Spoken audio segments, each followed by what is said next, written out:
ഇന്ന് ഞാൻ എൻ്റെ ചേട്ടൻ അച്ചാർ സോഡ ഉണ്ടാക്കാം. എങ്ങനെ ഉണ്ടാക്കുന്നത് ഞാൻ കാണിച്ചു തരാം. ആദ്യം നമ്മൾ ഒരു ഗ്ലാസ് എടുക്കാം. അതിൽ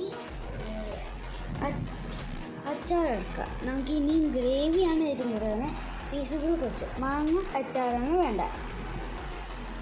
ഇനി നമ്മൾ നേരെ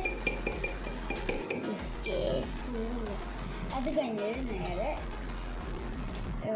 കുറച്ച് ഉപ്പെടുക്കുക.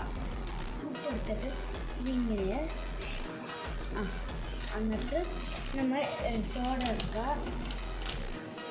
എന്നിട്ട് അത് ഒഴിക്കുക. അതൊക്കെ വേണം അതെടുക്കാൻ സോഡ വേണം. അത് കഴിഞ്ഞിട്ട് കുറച്ച് വെള്ളം വേണം. എന്നിട്ട്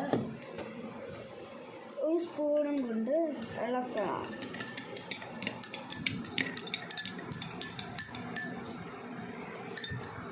ഗയ്സ്, നമ്മുടെ അച്ചാർ സോഡ ഉണ്ടാക്കിയത്. ബൈ.